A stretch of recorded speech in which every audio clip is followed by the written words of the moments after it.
Good morning and welcome to my class. तो हमने पद परिचय का एक पार्ट कंप्लीट कर लिया था अपने प्रीवियस क्लास में और आज हम इसका सेकंड पार्ट कंप्लीट करेंगे। तो देखिए, विशेषण का पद परिचय हमने संज्ञा और सर्वनाम का सीख लिया था, अब हम विशेषण का करना सीखेंगे। तो चलिए स्टार्ट करते हैं। देखिए, यहाँ लिखा है मैंने, यह घड़ी मेरी बड़ी बहन की है। विशेषण संज्ञा या सर्वनाम की विशेषता बताता है। संज्ञा या सर्वनाम, अब यहाँ हम ढूंढेंगे कि संज्ञा है या सर्वनाम। तो पहले हम ढूंढते हैं, यहाँ पर सबसे पहले हमें संज्ञा ढूंढना पड़ेगा, तभी तो हम विशेषण ढूंढ पाएंगे। तो देखिए, संज्ञा एक मेरे को ये मिल रहा है और एक बहन, तो ये दोनों हमें संज्ञा मिल गई, सर्वनाम नहीं मिल है इसमें। ठीक है, तो हमें संज्ञा मिल गई। अब संज्ञा को हम विशेष्य कहेंगे, जिसकी विशेषता बताई जाती है उसे हम संज्ञा कहेंगे। तो यहाँ पर संज्ञा को हम विशेष्य भी कहेंगे, क्योंकि संज्ञा की विशेषता बताई जाती है और जिसकी विशेषता बताई जाती है उसे विशेष्य का नाम दिया गया है। तो ये विशेष्य हो गए। और विशेषण क्या होता है? विशेषण की मैंने आपको विशेषण बहुत ईजी है समझना। जिसकी विशेषता बताई जाती है वो उसके पूर्व एकदम लिखा होता है। संज्ञा के पूर्व, यानी ये जो बड़ी शब्द है ये है विशेषण, और ये जो यह शब्द है ये भी है विशेषण। अब आप सोच रहे होंगे कि ये तो सर्वनाम जैसा शब्द लग रहा है। नहीं, आप मेरी सर्वनाम वाली वीडियो देखिएगा। यहाँ पर ये सार्वनामिक विशेषण के 4 भेद हैं, जिसमें से ये एक भेद है सार्वनामिक विशेषण, जिसका नाम है सार्वनामिक विशेषण। और सर्वनाम में क्या अंतर है कि सर्वनाम जो है वो संज्ञा की जगह लगता है, पर सार्वनामिक विशेषण संज्ञा के तुरंत आगे और इसकी विशेषता बताते हुए लगता है। यानी ये घड़ी की विशेषता बता रहा है कि ये वाली घड़ी। ठीक है, तो ये हो गया सार्वनामिक विशेषण। तो चलिए पहले हम ये जो यह शब्द है ये विशेषण है, इसको हम इसका पद परिचय करते हैं। जैसे कि मैंने बताया, सार्वनामिक विशेषण, सार्वनामिक विशेषण। अब इसका विशेष्य क्या है ये भी बताइए। घड़ी, तो यहाँ आप लिखिए विशेष्य घड़ी है। ठीक, ओके। आगे सिर्फ हमें यही इसका क्या विशेषण का भेद ही बताना था, बस नहीं, हमें यहाँ पे मैंने विशेष्य लिख दिया था। हमें सिर्फ विशेषण का भेद बता के थोड़ी छोड़ दे, हमें इसका वचन बताना पड़ेगा। हमने एक वचन बता दिया कि इसका जो वचन है वो एक वचन है। एक घड़ी की बात हो रही है ना, 10 घड़ी की तो बात कर नहीं रहे हैं हम। ठीक है, ये हो गया हमारा यह शब्द था जो इसका विशेषण, इस विशेषण का हमने पद परिचय कर दिया। अभी जो बहन शब्द है ये एक संज्ञा है, जिसकी विशेषता ये जो बड़ी शब्द लिखा है ये बता रहा है। तो अब इसका करते हैं। जैसे मान लीजिए मैं यहाँ कर देती हूँ, ये जो बड़ी शब्द है इसका पद परिचय हम करेंगे। पहले तो हम भेद बताएंगे। अब देखिए, बहन के बारे में क्या बताया जा रहा है? बहन के बारे में बताया जा रहा है कि वो कैसी है, मोटी है, पतली है, लंबी है, चौड़ी है। तो ये हम जब बताते हैं, सुंदर है, लंबी है, चौड़ी है या फिर सुंदर है, तो ये हम कब बताते हैं? जब हमें गुण बताना हो, गुणवाचक। हालांकि गुणवाचक में हम दोष भी बता सकते हैं। दोष मतलब कि अगर हम ये भी बता रहे हैं कि वो देखने में अच्छी नहीं है, तो वैसे तो ऐसा कुछ होता नहीं है, देखने में सभी अच्छे होते हैं, जैसे हमें भगवान ने बनाया हम वैसे ही होंगे। बट यहाँ मैं आपको एक एग्जांपल दे रही हूँ। अगर जैसे लोग कहते हैं कि वो देखने में अच्छी नहीं है, तो इसमें देखने में बुरी है, तो ये जो बुरी शब्द है ये भी गुणवाचक के अंदर आएगा। ठीक है, तो यहाँ पर बहन कैसी है वो बताया जा रहा है, बहन बड़ी है। बहन छोटी है बोलते तो भी गुणवाचक ही होता। तो ये गुणवाचक एक भेद है विशेषण का। गुणवाचक वचन में एक वचन बता दिया, लिंग में स्त्रीलिंग बता दिया। इसमें कोई बड़ी बात तो है नहीं, रॉकेट साइंस, बहुत इजी है पद परिचय करना। तो ये हो गया हमारा विशेषण का पद परिचय कंप्लीट। क्रिया का पद परिचय, यहां मैंने एक वाक्य लिखा, मम्मी कहानी पढ़ रही थी। अब भाई हमें क्रिया में क्या क्या बताना होता है उसको समझिए। पहले क्रिया का भेद बताना होगा, काल बताना होगा, हमें क्रिया के बारे में क्या क्या बताना होगा ये हमने जान लिया। अब चलिए क्रिया ढूंढिए। क्रिया क्या है? पढ़ना। पढ़ना एक क्रिया है, ठीक है। ये कौन पढ़ रहा है? मम्मी पढ़ रही हैं। मम्मी क्या हो गई? कर्ता हो गई। काम करने वाला कर्ता कहलाता है। कहानी क्या हो गया? कर्म हो गया। क्यों? क्योंकि कहानी को पढ़ी जा रही है।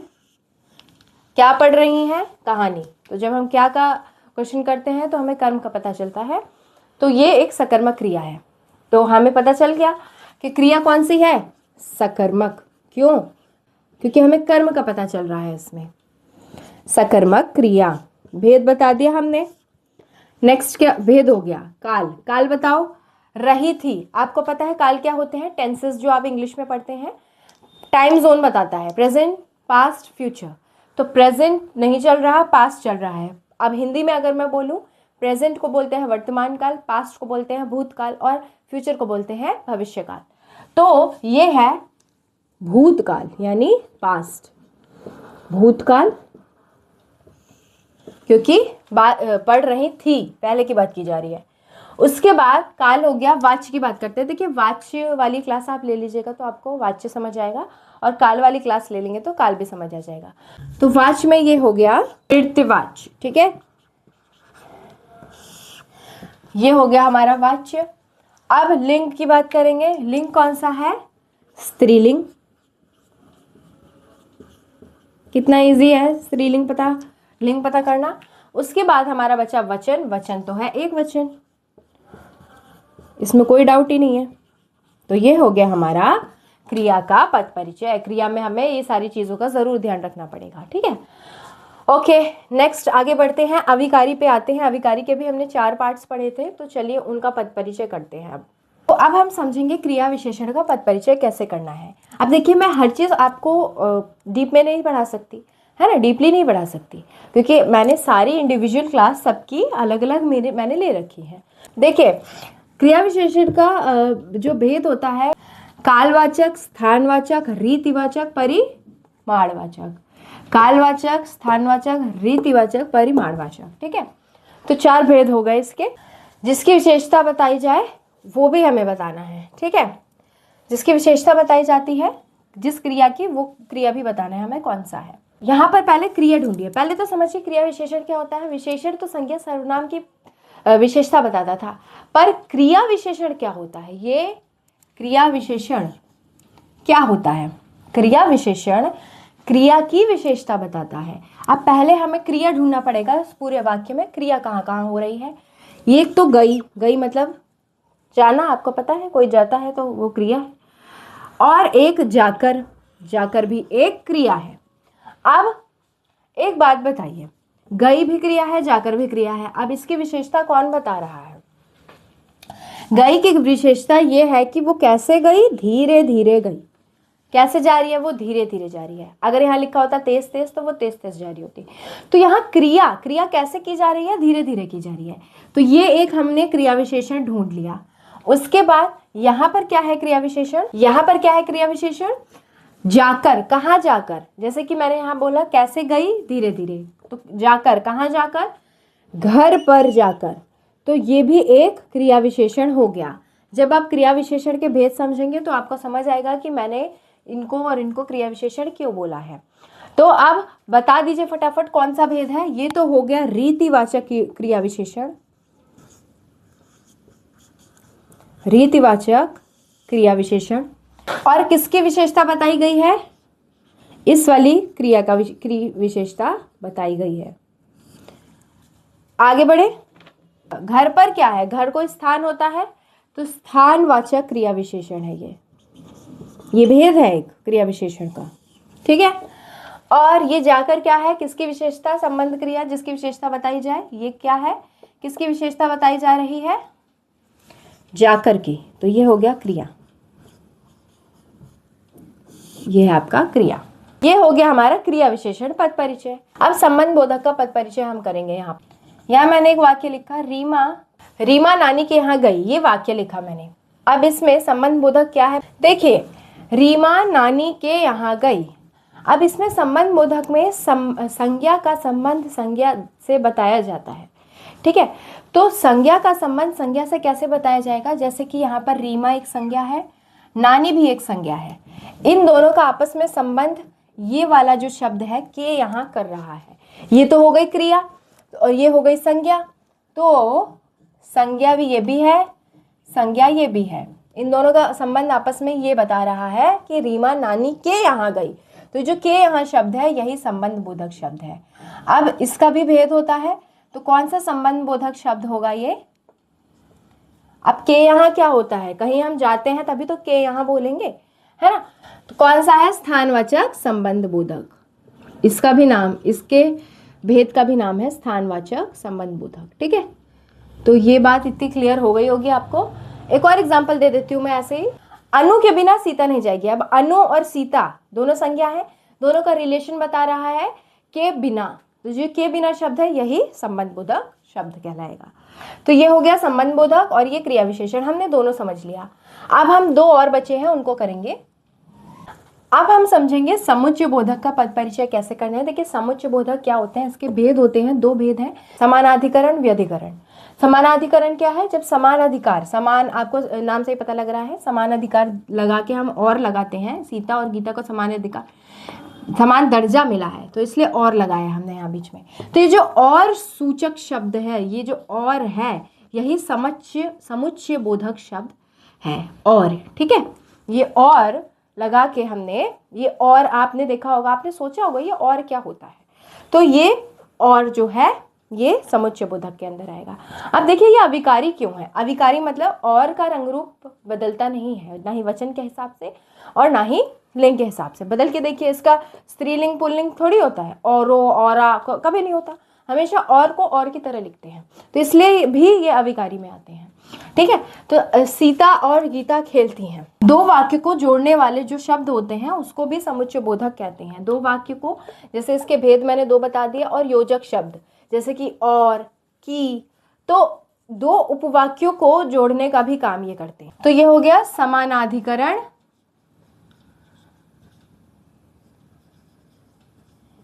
समानाधिकरण समुच्चय बोधक। ठीक है, समुच्चय बोधक समझ लिया। एक और एग्जांपल दे देती हूँ यहाँ पे। राम ने कहा कि इधर आओ। अभी जो की लगाया मैंने बीच में, यही समुच्चय बोधक है।